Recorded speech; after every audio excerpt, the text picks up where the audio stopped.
Hello and welcome to a new edition of Need to Know, a series of video interviews with companies who are shaping, creating and innovating in the games industry today and whose work will have a huge impact going forward into the future. And today I'm delighted to be talking to David Sidebottom from Fancensus. Hello, David. How are you? Hey Sam, how you doing? Yeah, I'm good, thank you. Yeah, all good. All good. Yeah, lovely to hear that. And thank you for joining me here today in this conversation. Problem. I'm going to get you to introduce yourself in a second, but just for our audience's benefit, the talk today is entitled "How to Minimize Risks in the Greenlighting Process and to Maximize Your Title's Opportunity." So, David, tell us a little bit about yourself and who are Fancensus. So I'm David Sidebottom. I'm VP Insights at Fancensus.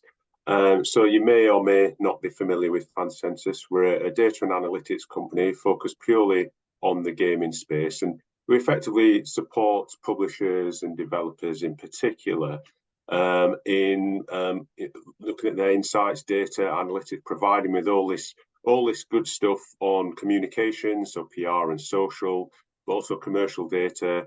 So we do look at sales data in some guys, but also things like discoverability, which is quite important to us. So where titles appear on stores, whether that's console stores or browser stores.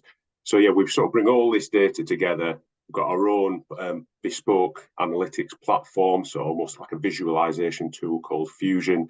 All comes into this one platform, and that's how sort of most of our clients access the data. So yeah, so I guess a one-stop solution for data and analytics, and we've got literally tens of thousands of titles in there, and almost probably billions of data points. So it helps us. We've got this rich history, and it helps us really sort of support our clients and the publishers and developers in trying to, I guess, look at their strategies for whether that's upcoming games or games which are already out there and already in the market to make sure they've got the best chance of success.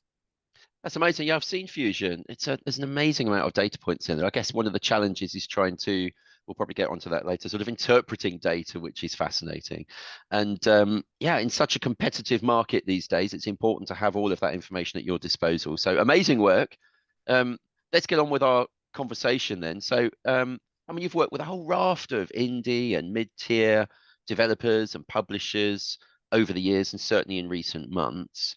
Let's start at the basics. What are the key pieces of advice that you would give to help companies both reduce risks and also increase the chances of successful green lighting?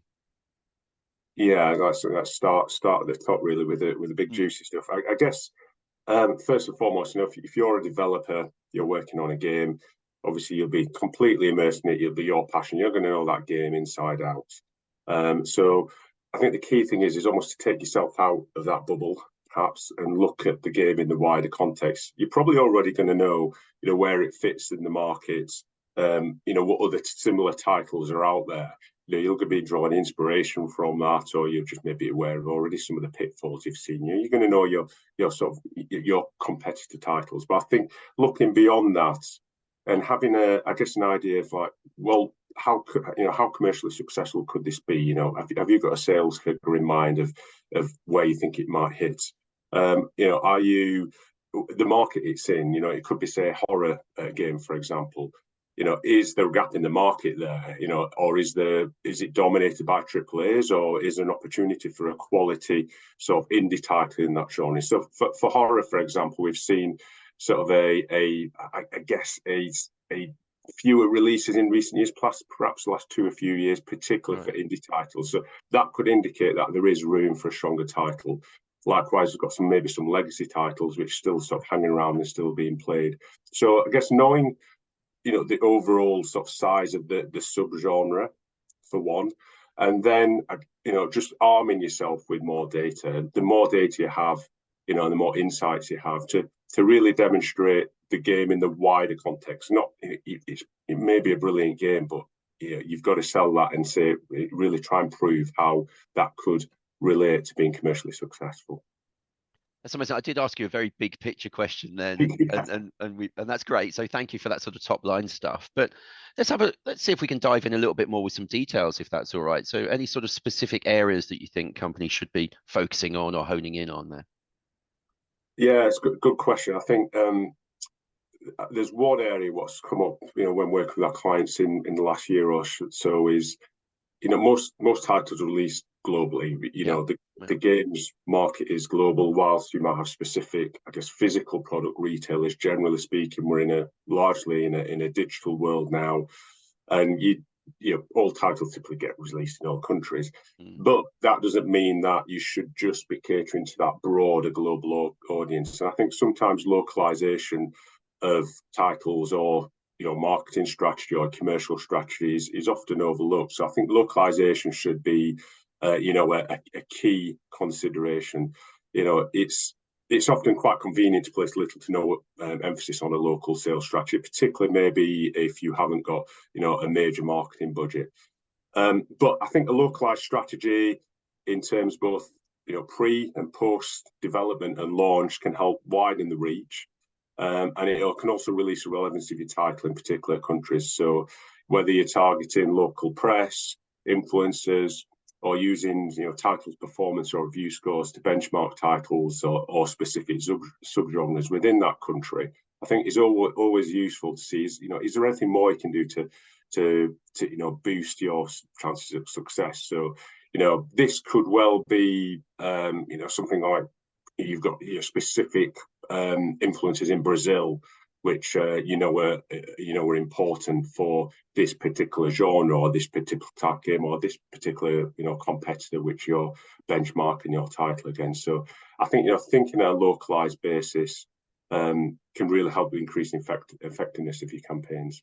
It's interesting, isn't it? You're right. With companies wanting to sell globally, there might be a temptation just to look at big picture, but getting into that sort of specific market needs is challenging. Is that something that you expect developers to sort of do before they come and talk to you, or are you sort of guiding them through that process of understanding the nuances of each of the different countries?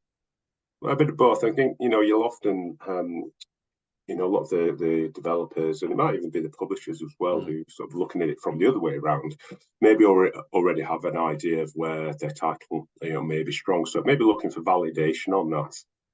So simulators do particularly well in Brazil or Germany, for example. But are there any other countries where this particular title may have a market where critical review scores perhaps score more highly, or there's been peer titles which have been successful.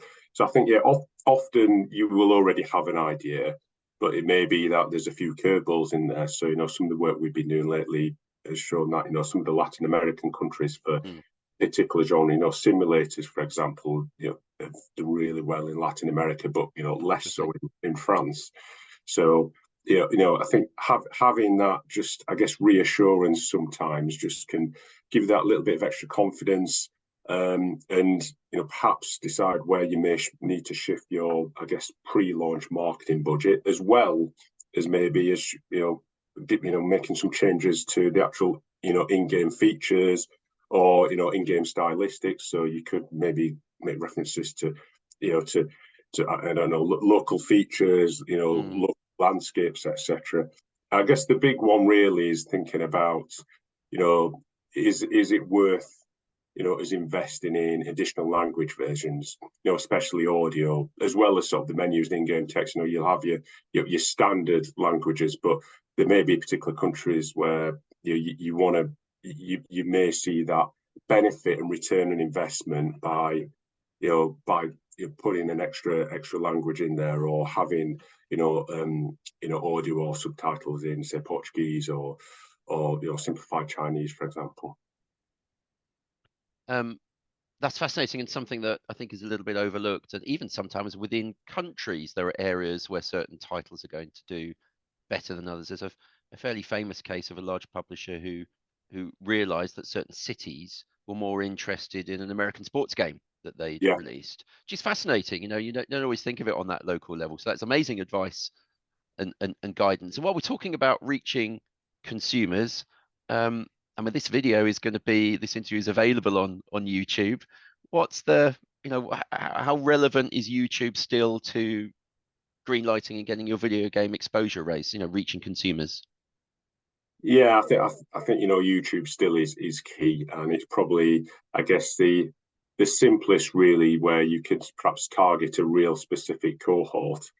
But what we've been telling our clients is that just don't just focus on YouTube. There are other social media platforms, not least TikTok is obviously increased in importance. In some cases, for some titles, Facebook and Twitter important, particularly if it's maybe a slightly older demographic you're targeting. But I think the one area as well, which I wouldn't say gets overlooked, but in terms of reach, still has often matches, if not surpasses, YouTube for particular titles, is press.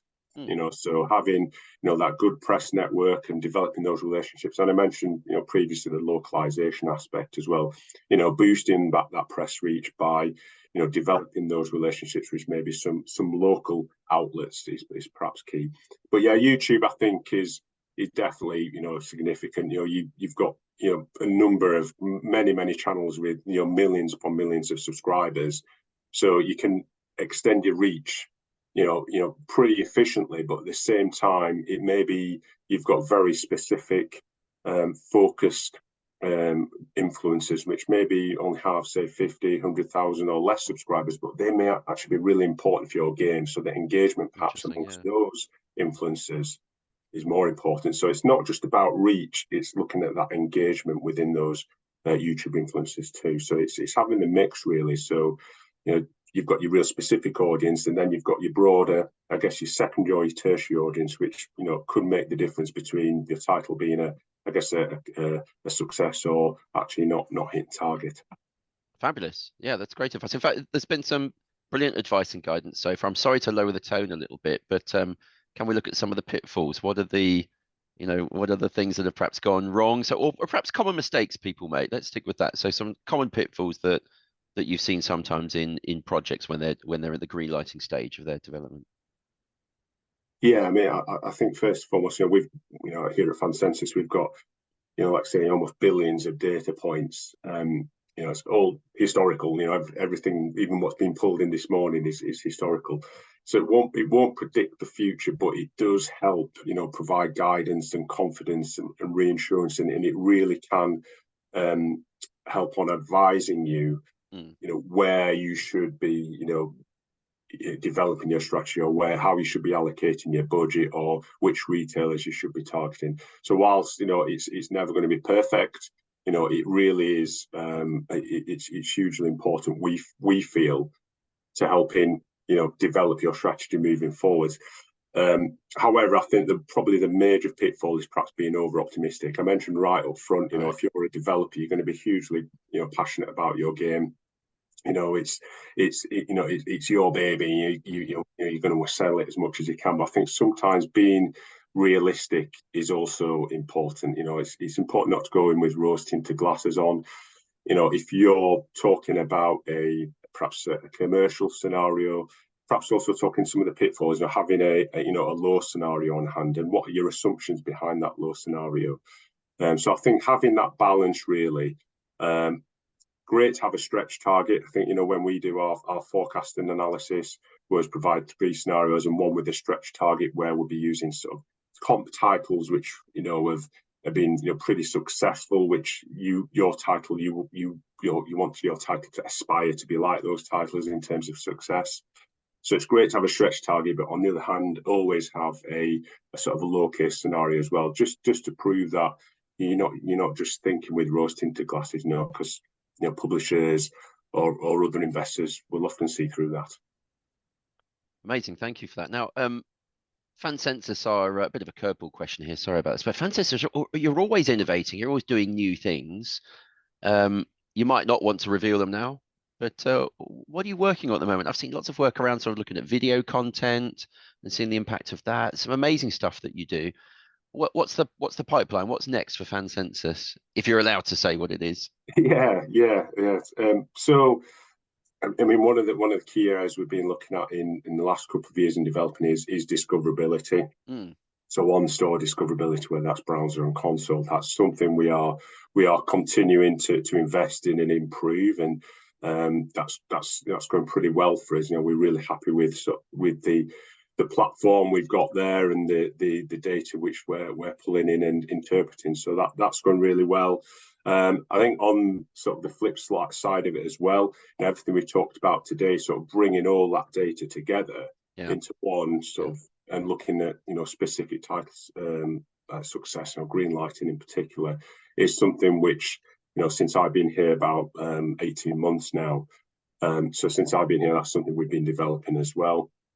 And again, just using this data and just really sort of putting a lot of effort into the back end and the Fusion tool to make it as user friendly as possible, and really to help our clients and our customers to get everything at their fingertips and bring all that data together to help provide those insights and help their games be successful effectively. Exactly, we're all in this together, so that's a lovely positive note to end on there. So thank you, David, for taking us through that, minimizing risks and taking maximizing opportunities, Greenlighting. Really insightful. Thank you so very much. And thank you today for our audience that have dialed in, caught this video. And there's plenty of other need to know videos out there. So go to the Ukie TV channel on YouTube and find other videos. But thank you for enjoying this one, and more soon. Thank you. Thank you, Sam.